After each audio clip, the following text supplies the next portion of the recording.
এই দুনিয়ায় থাকতে পারবি না, কবরে যাইতে হবে, এটাই ফাইনাল জবাব। ঠিক কিনা জোরে বলো। অতএব বাহাদুরি করে কোনো লাভ নাই। যুবক 2টা মিনিট একটু খেয়াল করে, এবার চক্ষু 2টা বন্ধ করে আমার ওই আল্লাহর কাছে এবার একটু চোখের পানি ফালানোর চিন্তা কর। 2টা ফোঁটা চোখের পানি যদি বজনায় ফালাইতে পারো, একটা বার চিন্তা কর, আজকে রাত্রে তুই মরিয়া গেছো, তোরে আগামীকাল ইমাম সাহেব জানাজা পড়ায়া ওই অন্ধকার কবরের মধ্যে তোরে নিয়ে যাবে। এ যুবক, এবার 2টা চক্ষু বন্ধ করে একটু চিন্তা কর, ওই অন্ধকার কবর, ওই জায়গায় সাপ বিচ্ছুর ঘর, পোকামাকড়ের ঘর, ডানেও মাটি বামেও মাটি, চতুর্দিকে মাটি, অন্ধকার ঘর। ওই জায়গায় যদি জাহান্নামের আগুন জ্বালায় দেওয়া হয়, কি অবস্থা হবে রে ভাই? বেঈমান নাফরমানের কবরের 2 পাশের মাটির চাপ আমার পয়গম্বর জানায়া দেয় 2 পাঁজরের হাড্ডি, এক পাঁজরের হাড্ডি আর এক পাঁজরের মধ্যে চুরমার হয়ে ঢুকে যাবে। এরে নবীর উম্মতের দল, এই ব্যথা সহ্য করার ক্ষমতা পৃথিবীর কারো নাই। শুধু এখানেই শেষ নয়, হাসরের ময়দানে যখন তোমাকে আমাকে উঠানো হবে, বলে এই যে সূর্য দেখো 9,30,00,000 মাইল দূর থেকে আলো দেয়, এইটাই গরমের দিনে বেশি গরম পড়লে সহ্য করা যায় না। হাসরের ময়দানে এই সূর্যের 12টা মুখ জমিনে আল্লাহ ছেড়ে দিতে বলবেন, আর আল্লাহ বলবে সূর্য তোর যত তাপ আছে জমিনে ছাড়িয়া দাও। এ সূর্য তাড়াতাড়ি তৌফিক দান করেন, বলো আমিন। আয় আল্লাহ মরণের সময় কালেমা নসিব করে দিন, বলেন আমিন। আয় আল্লাহ তোমার খাঁটি বান্দা না বানায়া আমাদের কাউকে কবরের দেশে তুমি ডাক দিও না। আলহামদুলিল্লাহি রাব্বিল আলামিন, والصلاة والسلام على سيد الأشرف الأنبياء والمرسلين ربنا آتنا في الدنيا حسنة وفي الآخرة حسنة وقنا عذاب النار رب ارحمهما كما ربياني صغيرا وقل رب ارحمهما كما ربياني صغيرا اللهم إنك عفو كريم تحب العفو فاعف عنا يا كريم يا أرحم الراحمين يا أرحم الراحمين فينا দিও আল্লাহ, ফেলে না দিও, গুনাহ যত করেছি মাফ করে দিও। বান্দা সে বন্দেগি নাই কাটায়াছি জিন্দেগি, হাসরের ময়দানে এই পাপীদের উপায় কি? ও দয়ার আল্লাহ, রহমতের নজর দিয়ে তাকায়া দেখেন, গভীর রাত, আয় আল্লাহ আপনার বান্দারা কত কষ্ট করে বসে আছে, দুনিয়ার কোনো জিনিসের আশায় বসে নাই, একমাত্র তোমার দয়া এবং তোমার ক্ষমার আশায় বসে আছে।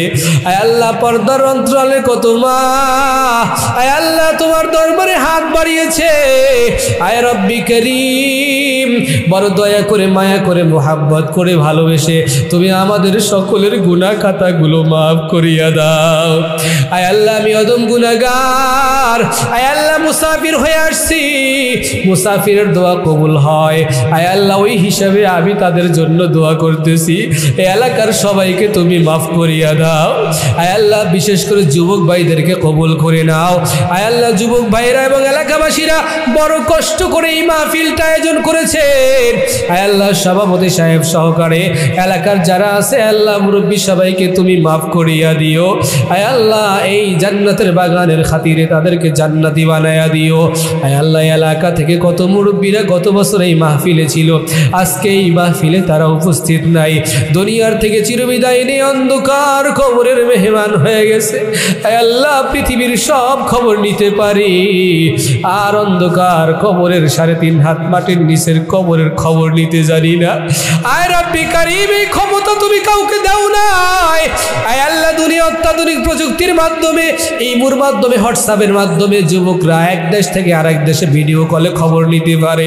এই 3.5 হাত মাটির খবর ওই বাসবাগান অন্ধকারে মা বাবারে রাইখা আসছে, আজও পর্যন্ত তাদের খবর কেউ নিতে পারে নাই। আয় আল্লাহ জানি না কে কি অবস্থায় আছে। আয় আল্লাহ আমরা আজকে জান্নাতের বাগান থেকে সবাই মিলে তাদের জন্য দোয়া করি গো আল্লাহ, মেহেরবানি করে তাদের কবরকে জান্নাতের বাগান বানায়া দিয়ে। আয় আল্লাহ, আমরা যারা হাত উঠাইছি, আমাদের অনেকের মা নাই, অনেকের বাবাও নাই, দুনিয়ার থেকে বিদায় নিয়ে অন্ধকার কবরে চলে গেছে। আয় আল্লাহ, অনেকের মনে এই কথাটা বারবারই আসে, আহারে সুখের সময় আজকে বাবাই নাই, মাই নাই, দুঃখের সময় বাবা মা ছিল। এমন সময় গেছে ভালো একটা জিনিস মা বাবা খাইতে চাইছে, কিন্তু ওই সময় টাকা নাই, ওই সময় ইনকাম সোর্স ভালো ছিল না, মা বাবারে খাওয়াইতে পারি নাই।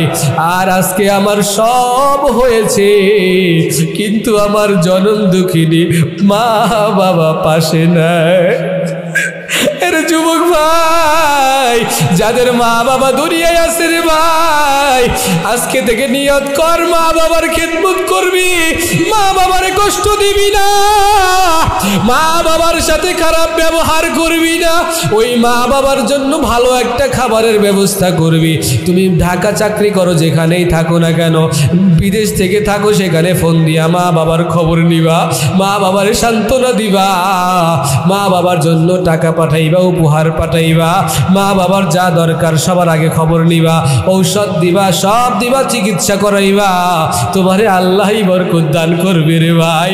এই এলাকার যুবক ভাই, কত ভাই প্রবাসী আছো, কত ভাই বিদেশ থাকে, কত ভাই বিদেশে গিয়ে এত এত কষ্ট করে, এমন হয় যে মা বাবার মরণ হয় তাও দেখতে আসতে পারে না। এরে প্রবাস জীবনের ভাইরা, আমি জানি প্রবাস জীবন বড় কষ্টের জীবন, মা বাবাকে ইচ্ছা মতোই দেখতে পারে না, ইচ্ছা করলেই বাড়িতে আসতে পারে না। আয় আল্লাহ, এলাকায় যত প্রবাসী ভাইয়েরা আছে, আয় আল্লাহ তাদের গুনাহগুলো আপনি মাফ করিয়া দিয়ে, আয় আল্লাহ মা বাবার কলেজা ঠান্ডা করে দিয়েন, আয় আল্লাহ আসিয়া যেন মা বাবাকে দেখতে পায়, মা বাবাকে নিয়ে খায়াত দিয়া দিয়েন, এবং সুন্দর মতো চাকরি জীবন আদায়ের তৌফিক দান করে দিয়েন, টাকা পয়সায় বরকত দান করে দিয়েন। আমরা যারা হাত উঠাইছি, আমাদের সবার ঘরে খাস রহমত